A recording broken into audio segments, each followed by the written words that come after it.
चौंकाने वाली बात ये थी कि उस फोटो को वो खुद नहीं लाई थी, और तो और उस फोटो में किसी ने उसके बाबा की आंखों को बुरी तरह खरोचा हुआ था। रानी ने सब काम वहीं छोड़कर वहां से निकलने का सोचा। उसे यकीन हो गया था कि उस जगह में कुछ तो गलत था। वो अपना जाल उठाने के लिए नदी के पास वापस गई, लेकिन जैसे ही रानी ने जाल को हाथ लगाया, उस जाल में एक अजीब सी हलचल होने लगी। रानी को लगा कि शायद जाल में मछलियां फंस गई थीं, और इसलिए उसने जाल को जोर से बाहर खींचा।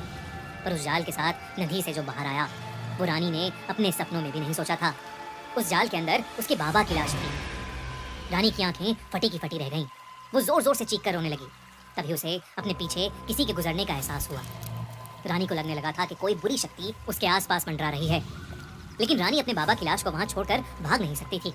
उसने अपने बाबा की लाश को पानी से बाहर घसीटना शुरू कर दिया, पर जब वो लाश पूरी तरह से बाहर आई तो रानी का दिल थम गया। उस लाश का आधा धड़ कटा हुआ था। ऐसा लग रहा था कि मानो किसी जानवर ने उनके आधे धड़ को खा लिया हो। इससे पहले उस सदमे से उभर पाती, उसकी आंखों के सामने से उसी नदी में से एक बहुत ही भयानक औरत निकली। उसके बालों पर काई जमी थी और उसके दांत बहुत ही बड़े और नुकीले थे। उसका पूरा शरीर गला हुआ था और उसके चेहरे पर खून लगा हुआ था। वो रानी की तरफ देखकर मुस्कुराई और रानी की आंखों के सामने ही उस नदी का रंग नीले से लाल होने लगा। रानी की चीख निकल गई और वो बस बिना पीछे देखे वहां से भागती चली गई। उस दिन के बाद से रानी कभी दोबारा मुड़कर उस जंगल के अंदर नहीं गई।